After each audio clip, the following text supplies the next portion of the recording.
हिंदू राष्ट्र बनेगा, क्या कहते हैं आप, उनसे कितना इत्तेफाक रखते हैं? धीरेन्द्र शास्त्री जी इस सदी के सबसे महान वक्ताओं में से एक हैं और मैं तंज नहीं कस रहा हूँ, मैं ईमानदारी से बात कर रहा हूँ। जो आदमी दुनिया भर को संस्कार, शिष्टाचार, अनुशासन की पाठ पढ़ा है, उसका अपना भाई कितना बड़ा छिछोरा है, ठीक है ना, जो किसी से छुपा नहीं है। आज अगर वीडियो कैमरा नहीं होता, सबके पास मोबाइल नहीं होता, तो शायद ये बात सामने नहीं आ पाती। तो मैं तो सिर्फ यही कहूँगा कि धीरेन्द्र जी आप जो है सबसे पहले अपने आसपास के अपने वॉलंटियर्स को, अपने भाइयों को, अपने टीम में काम करने वाले लोगों को शिष्टाचार पढ़ाइए, सही जीवन जीना सिखाइए, ताकि आपके द्वारा, आपके माध्यम से जो कार्य हो रहा है उसको खराब करने वाले आपके वॉलंटियर, आपके आसपास के लोग कुछ ऐसा काम न करें जिससे आपकी छवि खराब हो। महाराज जी, ओंकारेश्वर एक पवित्र धार्मिक नगरी है। हाँ। तो वहाँ पर सरकार जो है स्टेच्यू ऑफ यूनिटी बनाकर उसको पर्यटन केंद्र बना रही है, इसको आप कैसे देखते हैं?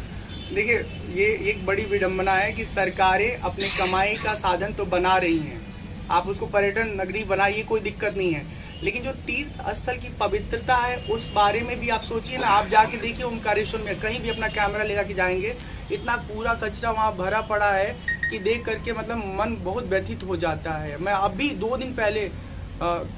या 3 दिन पहले ओंकारेश्वर में था। जब हम ओंकारेश्वर भगवान का दर्शन मंदिर में करने जाते ब्रिज के, तो नीचे एक हिस्सा मिलता है, वहाँ पे थोड़ा मैया नहीं है लेकिन एक भूभाग है, सारा कचरा शहर के लोग वहाँ उठा के फेंकते हैं। तो घाटों का साफ सफाई, स्वच्छ रहना ये भी बहुत जरूरी है। ओंकारेश्वर में स्टेच्यू ऑफ यूनिटी को लेकर जो पर्यावरण का जो नुकसान हो रहा है, जो पेड़ पौधे जो काटे जा रहे हैं, जो पहाड़ियाँ काटी जा रही हैं, सवालिया निशान लगा रहे हैं, किसी ने रीट लगा रखी है। एनजीटी ने भी सरकार को फटकार लगाई है, आप इसको कैसे देखते हैं? देखिए, इस विषय में हम बहुत ज़्यादा बात नहीं कर पाएंगे। हम सिर्फ यही कहना चाहते हैं कि विकास में कोई दिक्कत नहीं है। अगर कहीं कुछ विकास की संभावना बन रही है तो उस दिशा में काम होना चाहिए। कई सारे लोगों को रोजगार मिलेगा, दुकान लगा के लोग अपने घर परिवार का निर्वाह करेंगे। सरकारी नौकरी तो दे नहीं पा रही है, तो कम से कम यही एक अवसर है जिसके माध्यम से 10, 20, 50 परिवार का जीवन चलेगा, घर परिवार चलेगा। तो इसलिए इस बारे में हम कोई नकारात्मक टिप्पणी नहीं करना चाहते।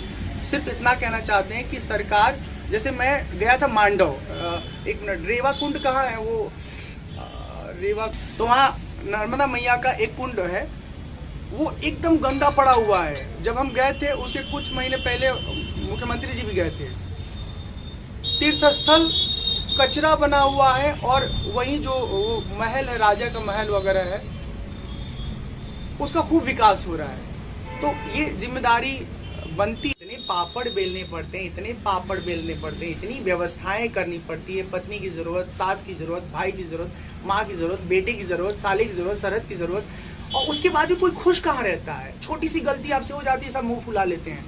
अच्छा, सच्चाई ये है कि कोई आपको जो साथ देता संसार में ना, वो बाह्य जगत में साथ देता है, आपके आंतरिक जीवन में किसी का साथ काम नहीं आता है। छोटी उम्र में 19 साल का मेरा जीवन काल था, मुझे समझ में आ गया कि ये मोह माया में लोगों के बहकाव में आने से अच्छा है आप अपने साथ जीवन जियो। और ये जो जीवन एक बार मिला है, दोबारा पता नहीं मिलेगा नहीं मिलेगा, तो इस तरह से जियो ताकि मुझे किसी उम्र के पड़ाव पर ये ना कहना पड़ा कि तुम्हारे चक्कर में हमने जिंदगी बर्बाद कर दी।